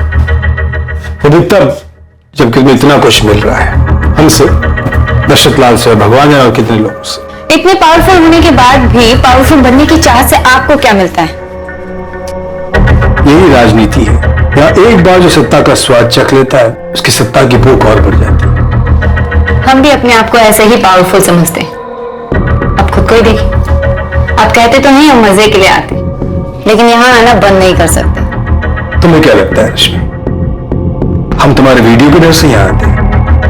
अब ये तो नहीं पता, लेकिन आते तो हैं यहाँ। रश्मि, तुम बहुत स्मार्ट हो, कि तुम जैसे लोगों से मैं डर नहीं लगता। तुम हमारे लिए बहुत छोटी सी तितली, लेकिन तुमने मनोज पाठक जैसे लोगों को चीट करना बंद नहीं किया। तुम मेरी तरफ मात खाओगे, इसे पढ़ना छोड़ दो। तुम अपने लिए गड्ढा खोद रही हो, और तकरीबन रात 8 बजे हम उसके घर से निकल गए। उस रात की रश्मि की सारी मूवमेंट की इंफॉर्मेशन है हमारे पास। रात को 8:30 बजे तक रश्मि अपने घर पर ही थी और 9:05 पर उसके फोन की लोकेशन थी VIP इनक्लेव, और 9:15 पर उसका फोन VIP इनक्लेव में स्विच ऑफ हो गया। लेकिन उसको हमने कभी अपने घर बुलाया ही नहीं। ना ही कभी हमने अपने घर बुलाया। आप तो हमारे बेटे के बारे में जानते ही। उस रात रश्मि को किसी ने फोन नहीं किया और न ही रश्मि ने किसी को किया। तो उस रात रश्मि घर से बाहर निकली थी। और प्रद्युमन जी, आप अब बता रहे हैं कि उस रात आप रश्मि से मिले थे? ये सच है, इसलिए बता दें। प्रद्युमन जी, आप उस लड़की से मिलने गए थे, ये बात आप खुद बताकर अपनी जान छुड़ा रहे हैं। मैं देखी क्या है, ऋषभ हम पर नजर रख रहा था, उसने हमें देखा था, तो फिर इस बात को छुपाने का कोई मतलब ही नहीं था। प्रद्युमन जी, आपका बेटा उस लड़की के इश्क में था। उसकी आपसे नाराजगी की वजह से कहीं ऐसा तो नहीं कि आपके वहां से निकल जाने के बाद रश्मि को लेकर निकला और जानबूझकर हमारे घरों की लोकेशन की तरफ गया ताकि हम दोनों को फंसा सके? हो सकता है सर। हमारे पापा तुम्हारे घर क्या कर रहे हैं? तो रश्मि की last phone location VIP enclave में दिखा के या तो कोई प्रद्युमन और दर्शक इन दोनों पॉलिटिशियंस को फंसाने की कोशिश कर रहे हैं, या फिर ये दोनों को स्टोरी बना रहे हैं। ये भी पॉसिबल है कि ऋषभ रश्मि से अपना बदला और अपने पिता पर गुस्सा दोनों एक साथ निकाल रहा हूं। आई मीन एक तीसरी टेंशन है। तो मुझे लग रहा है कि हमें रश्मि के परिवार वालों से एक बार पूछताछ करनी चाहिए। उसके साथ लखनऊ में इतना कुछ हो गया और उन लोगों को कुछ पता ही नहीं।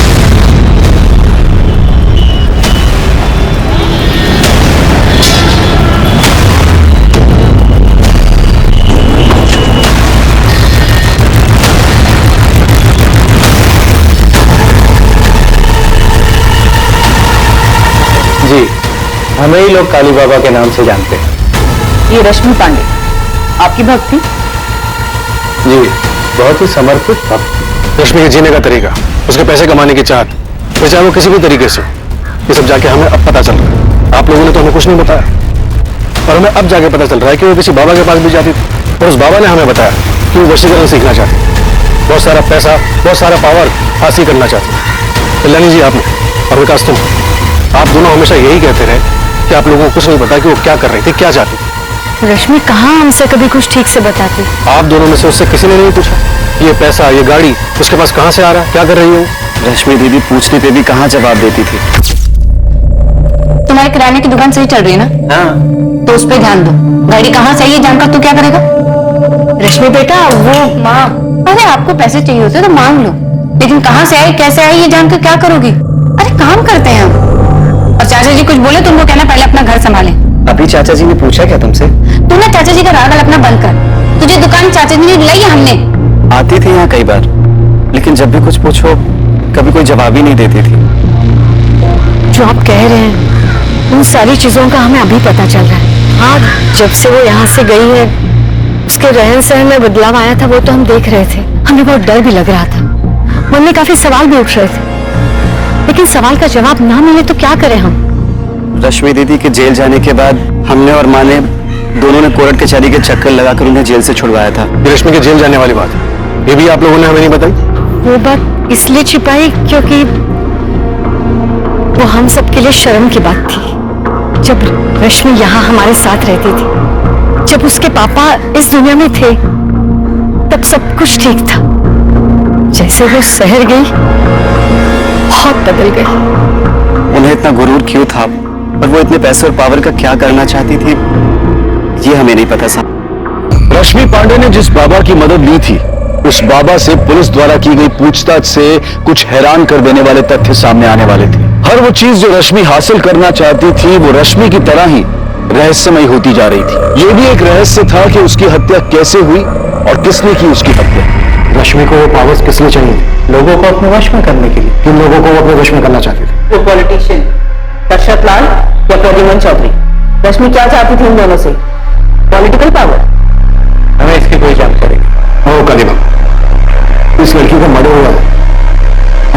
बताया कि वो काला जादू करती थी, और अभी आपने बताया कि वशीकरण सीखना चाहती थी, तो सीधे सीधे बताइए ना, वशीकरण किस लिए सीखना चाहती थी? चाहती क्या थी ये लड़की? किसको वश में करना चाहती थी? अरे हम थोड़ी पूछते हैं हर किसी से कि तुम किस पे हावी होना चाहते हो। वो आई थी सीखने के लिए कि दूसरों को अपने वश में कैसे किया जाता है।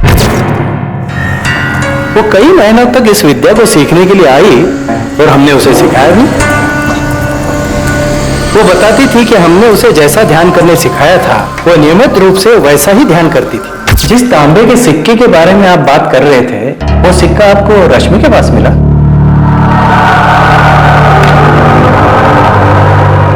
ये हो सिक्का?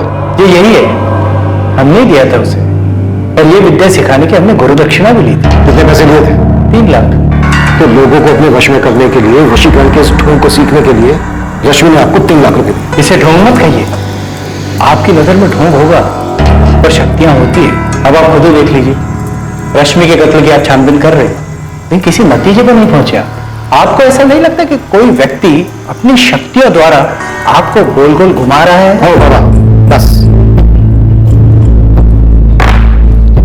अरे नाटक, ये मेंढक वीसी नाटक का सामान था। आप गलत कह रहे हैं। बाबा मैं जितना पूछ रहा हूं ना, सिर्फ उतना जवाब दो। ये मेरा नहीं है, ये चाइनीज माल है। चाइनीज बाबा? चाइनीज बाबा नहीं, चाइनीज माल। तो उन्होंने गाया कहां से उसके पास? हमें क्या पता, उसने हमसे ही थोड़ी संपर्क किया होगा, और भी बाबाओं से संपर्क किया होगा। उसे किसी भी परिस्थिति में वशीकरण सीखना था। सीखनी किस लिए थी? हमें नहीं पता साहब, हमने उसे वशीकरण की कुछ विद्या सिखाई थी।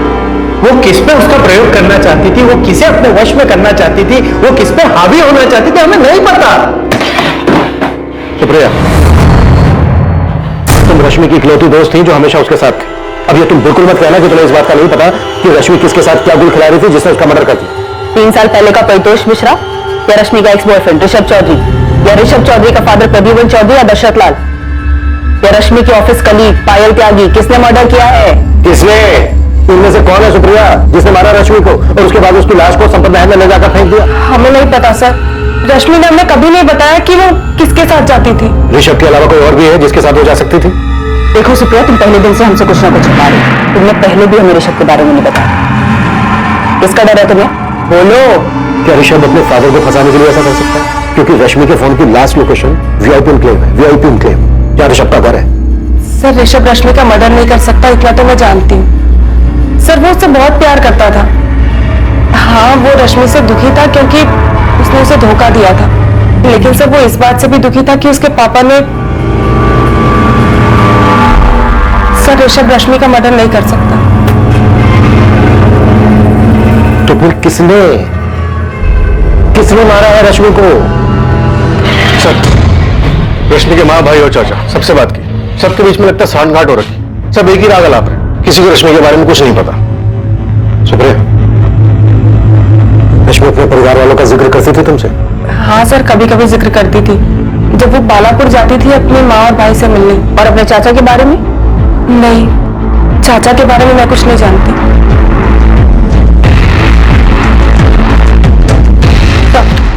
पायल त्यागी, ऋषभ चौधरी, परितोष मिश्रा और दशरथ लाल, इन चारों में से किसी के भी फोन की लोकेशन रश्मि के घर के आसपास या फिर संपत महल का नहीं दिखा रहा है। प्रद्युमन चौधरी? प्रद्युमन चौधरी के फोन की लोकेशन तो रश्मि के घर का ही दिखा रहा है, पर उसने तो खुद ही बोला था कि उस रात वो रश्मि के घर पे था। तो इस प्रद्युमन ने तो रश्मि को नहीं मारा और हमें घुमा रहा है। तो कैमरा रिकॉर्डर घर से गायब है, इसके पीछे प्रद्युमन चौधरी ही लग रहा है। पहले उसने रश्मि को मारा होगा, फिर गाड़ी में ले जाके संपत महल में फेंक दिया होगा और किसी और से अपना फोन वापस घर भेज दिया। प्रद्युमन चौधरी का पर्सनल गार्ड है अफजल शेख, उसको उठा के पूछे। मारा उसी ने है जिसे पता था कि रश्मि के बेडरूम में कैमरा लगा है, और वो ये भी जानता था कि रश्मि ब्लैकमेल करने के लिए रिकॉर्डिंग करती है। तो पक्की बात है कि रश्मि का मर्डर उसके घर पर नहीं हुआ, वो भी उसके बेडरूम में। इसलिए उसने कैमरा रिकॉर्डर निकाल लिया क्योंकि उसमें मर्डर की घटना रिकॉर्ड हो गई। तो रश्मि का पहला शिकार परितोष मिश्रा, जिसने उसे घर खरीद कर दिया था, उसे पता था कि बेडरूम में कैमरा लगा हुआ। देखो माँ हमने कैमरा सेट किया है। प्रद्युमन चौधरी और दशरथ लाल को भी पता था कि रश्मि के बेडरूम में कैमरास लगे हैं, और उन्हें यह भी पता था कि रश्मि उनकी रिकॉर्डिंग रखती थी। और सर रश्मि का एक्स बॉयफ्रेंड ऋषभ, उसे भी पता था कि रश्मि उसके पिता के साथ क्या कर रही थी। इससे यह पता चल रहा है कि अगर इनमें से किसी ने किया होता तो वो डीवीआर के साथ साथ कैमरास भी निकाल के ले जाते। वो हमारे लिए कोई ऐसा सुराग, डिवाइस या लॉकर नहीं छोड़ता जिसमें हमें पेन ड्राइव जैसा सबूत मिलता, क्योंकि ये सब जानते थे कि रश्मि रिकॉर्डिंग करती थी और इस रिकॉर्डिंग की वजह से वो लोगों को ब्लैकमेल भी कर रही है। सर, वो रश्मि की ऑफिस कलीग पायल त्यागी, पायल रश्मि से नफरत करती थी, तो फिर रश्मि पायल को अपने घर के अंदर क्यों आने देगी? और सर, रश्मि को मार के सुप्रिया को क्या मिलेगा? बिल्कुल ठीक। तो रश्मि के बनने से किसको फायदा होगा? ये कोई ना कोई रश्मि के परिवार वाला ही है और अब तक हम दूर के लोगों के बारे में सोच रहे हैं। केस की जिस तरफ पड़ताल कर रही टीम का ध्यान नहीं गया था, अब वहीं से एक बहुत अहम सुराग मिला था और इस जानकारी से रश्मि पांडे की हत्या के राज का पर्दाफाश हो गया था। हाँ गोविंद, बालापुर से कोई खबर? तब डायरेक्ट नहीं पूछा, लेकिन रश्मि के भाई विकास का किराना स्टोर है, उसमें उसका पार्टनर है सोनू कश्यप, उससे बात किया मैंने। तो उन्होंने हमें बहुत जरूरी खबर दी है जो विकास ने हमें कभी नहीं बताया। क्या इन्फॉर्मेशन है? भोलाराम पांडे, विकास और रश्मि का चाचा, वो दोषी हो सकता है।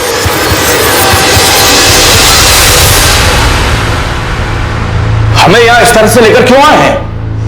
नहीं, पहले आप बताइए कि बात क्या है। आप लोग ऐसे ही आए और उठाकर यहाँ ले आए? भोलाराम, आपने विकास से कहा था कि आप रश्मि के पैसे और उसकी लखनऊ वाली कोठी का अच्छा सौदा करवा कर सब कुछ सेटल कर दो। बड़े आराम से वहां विकास को अपना लपेटे में ले रहे थे। तो लपेटे में? क्या कह रहे हैं आप? वो मेरा भतीजा है, थोड़ा भोला है, इसीलिए मैंने कहा था। भोला है तो फिर आपके नीचे दबा हुआ है। विकास, जब तेरे चाचा ने तुझे ये सब कहा तो तूने आके हमें क्यों नहीं बताया?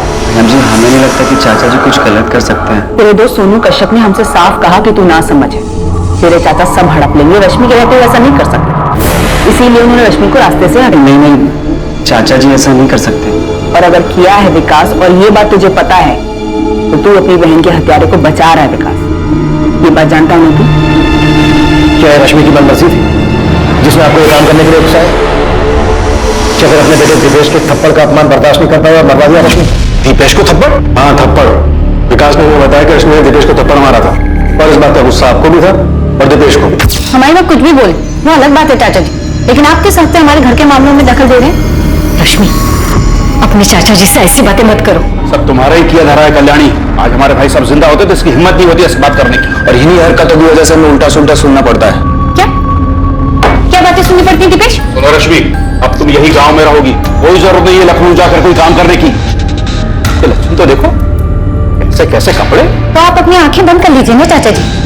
हमें क्या करना चाहिए क्या नहीं करना चाहिए उसके लिए हमें आपकी परमिशन नहीं चाहिए। ऐसे कपड़े पहनती हो, गांव के लोग तुम्हारे चरित्र पर सवाल उठाते हैं, जानती हो तुम? जब कोई हमारे बारे में ऐसी बातें कहे ना तो ऐसा थप्पड़ मारना चाहिए दीपेश, ना कि चुपचाप सुनना चाहिए। अब तुम और चाचा जी निकलो यहाँ से, क्या करना है वो हम खुद देख लेंगे। ये आंखें ना किसी और को दिखाना दीपेश, मुझे नहीं।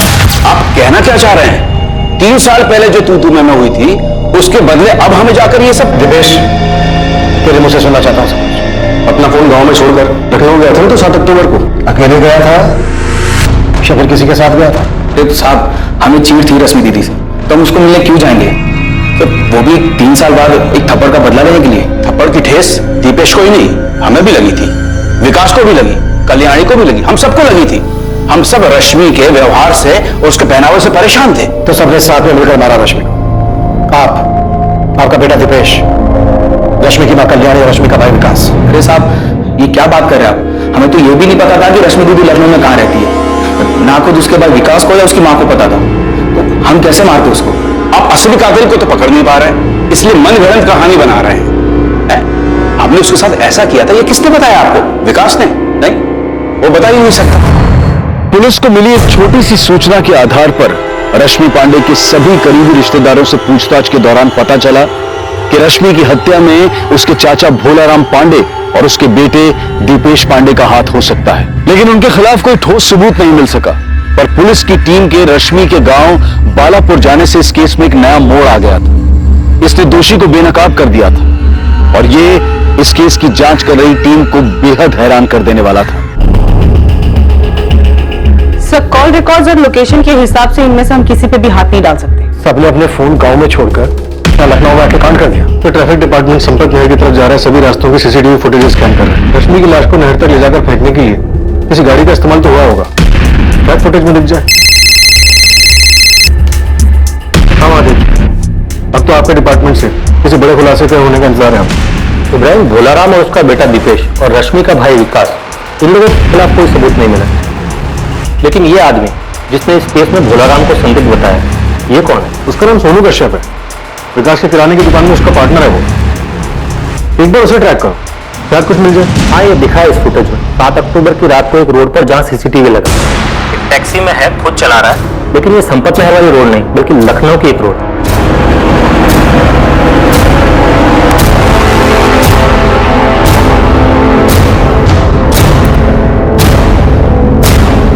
ये तो सोनी है, और उसने हमें बताया था कि वो आरामी दोषी है। नहीं सर, मैंने क्रॉस चेक किया। 7 अक्टूबर की रात को सोनू के फोन की लोकेशन उसके गांव बालापुर की है। मतलब इस सोनू हमें घुमा रहा है। ये क्या गेम खेल रहा था सोनू? लखनऊ में 7 अक्टूबर को तो दिखा है तू, और तू सब कुछ भोलाराम पांडे और उसके बेटे दिपेश पर डाल रहा। तो बड़ा जब पड़ेगी ना तो बर्दाश्त नहीं कर पाएगा तू। तेरी शक्ल बताएगी कि ये थप्पड़ काफी होगा तेरे लिए।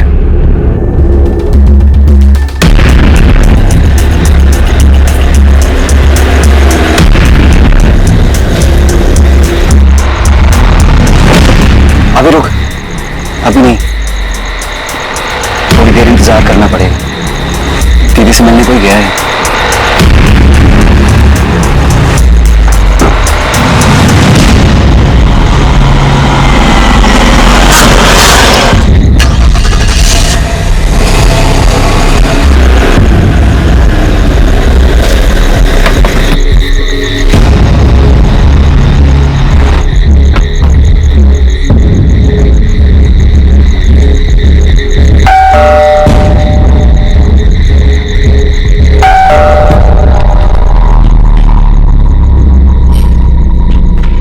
विकास, तू यहाँ? वो कुछ काम था दीदी। कैसा काम? वो कुछ पैसे चाहिए थे।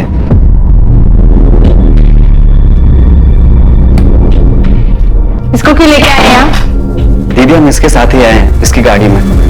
एक बात बता, आज जब दोपहर में हम बालापुर आए थे तो माँ ने तो ऐसा कुछ नहीं कहा कि उन्हें पैसे चाहिए। दीदी वो हमको चाहिए दुकान के लिए। तुमसे अगर दुकान संभाली नहीं जाती तो उसको बंद करके घर में बैठ जाना, कदे नुकसान कम ही होगा। सुन, 5,000 नहीं दे सकती। ये ले, 2,000 रख ले, इतना ही बहुत है। तू जो चाहे वो करेगी, बिना बताए घर बेचेगी, दूसरों को ठग के पैसे लूटेगी, और हमें 5,000 रुपए चाहिए तो सिर्फ 2,000 रुपए देगी। पैसे रखने तो रख, वरना निकल यहाँ से। वैसे तेरी औकात इतने की भी नहीं, फिर भी दे रहे हैं ना। चल निकलते हैं ऐसे। तू वो कैमरा रिकॉर्डर निकाल ले, जल्दी देखिए ये कहीं होगा। वो लोगों को ब्लैकमेल करके ठगने के लिए लगा के रखते हैं।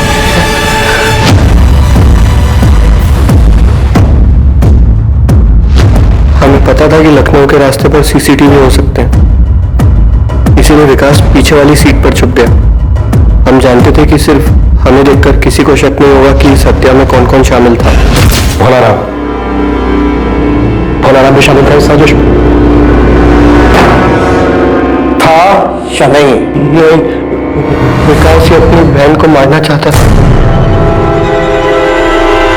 रश्मि पांडे के छोटे भाई विकास पांडे का नाम इस हत्याकांड में सामने आया था, लेकिन और भी चौंका देने वाली सच्चाई सामने आने वाली थी। हाँ, हमें पता था कि विकास ने ही रश्मि की हत्या की थी। उसने हमें उसी रात बता दिया था जिस रात रश्मि की हत्या करने के बाद उसकी लाश को नहर में फेंक के आया था।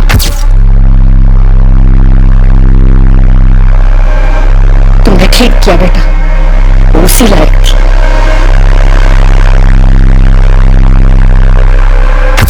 हमारे बेटे ने जिसकी हत्या की वो रश्मि अब वो थी ही नहीं जिसे हमने जन्म दिया था, पाल पोस के बड़ा किया था। बहुत झेल चुके थे उसको, बहुत बातें सुन चुके थे उसकी। माना कि वो गलत थी, पर क्या तब भी उसकी हत्या करना सही था? आपके लिए कहना आसान होगा सर, लेकिन उसने जो किया उसकी हरकतों को भुगतना हमारे लिए आसान नहीं था। चाचा जी और मुझे गाँव वालों के ताने सुनने पड़ते थे कि तुम्हारी दीदी ऐसी है, उसने ये किया। पर क्या कभी उसने तुम्हें कोई नुकसान पहुंचाया था? हाँ, नुकसान किया। वैसे उसको हमारी कुछ नहीं पड़ी थी, लेकिन जब खुद को जरूरत पड़ती थी तो हमें याद आते थे, और जब भी वो घर आती सबके साथ बहुत बुरा व्यवहार करती थी। चाचा जी, मैं, दिपेश, सबको बहुत खरी खोटी सुनाती थी। खुद तो सारे गलत काम करती थी, लेकिन हमें नाकारा, ढक्कन ये सब बुलाती थी। बोलती थी हम किसी काम के नहीं है, जो मुंह में आता था वो सब कुछ हमें बोल देती थी, सारी हदें पार कर चुकी थी और हमने उसे उसके किए की ही सजा दी। तुम कौन होते हो किसी को सजा देने वाले? तुम सिर्फ एक हत्यारे हो जिसने रश्मि की हत्या की है, और तुम्हारे साथ वो तुम्हारा पार्टनर सोनू और तुम्हारी माँ भी हत्यारे ही है। हाँ, हम हैं गुनहगार। रश्मि की हरकतों की सजा हम हर दिन भुगत रहे थे। कम से कम उसकी मनमानियों से छुटकारा तो मिल गया, और हमें जिस चीज से आजादी चाहिए थी वो हमें मिल गई। रश्मि पांडे का भाई विकास पांडे, उसके पार्टनर सोनू कश्यप और रश्मि की मां कल्याणी पांडे को इस हत्या के लिए हिरासत में ले लिया गया। इस पूरी कहानी में किसके साथ धोखा हुआ? कोई इंसान कुछ भी पाने के लिए लोगों को धोखा दे सकता है। अपने स्वार्थ और कुछ भी पाने की जिद में वो अपने किसी भी गलत कदम को सही ठहरा सकता है, लेकिन ऐसा करके कोई इंसान कहां तक पहुंच सकता है? रश्मि की हत्या को उसके बुरे कर्मों की सजा बताकर इस अपराध को उचित नहीं ठहराया जा सकता। यह अपराध ही है। झूठ और फरेब इंसान को एक बहुत ही खतरनाक रास्ते पर ले जाता है, जहां वो सिर्फ अपने बारे में सोचता है और दूसरों के साथ वो कितना गलत करता है इस बात का उसे कोई फर्क नहीं पड़ता। लालच और स्वार्थ इंसान के देखने और समझने की क्षमता को खत्म कर देते हैं, जिसकी वजह से वो सही और गलत में फर्क नहीं कर पाता और ये उसके लिए घातक साबित होता है। अब मैं अनूप सोनी आपसे विदा लेता हूं। अगले एपिसोड में रात 10:30 बजे आपसे फिर मुलाकात होगी एक और नए केस के साथ। और याद रखें, क्राइम और आपके बीच में सिर्फ इतना फर्क है कि आप कितने सतर्क हैं। सतर्क रहें, सुरक्षित रहें। जय हिंद। इस तरह के और भी एपिसोड देखने के लिए हमारे चैनल को सब्सक्राइब करें और बेल आइकन दबाना ना भूलें।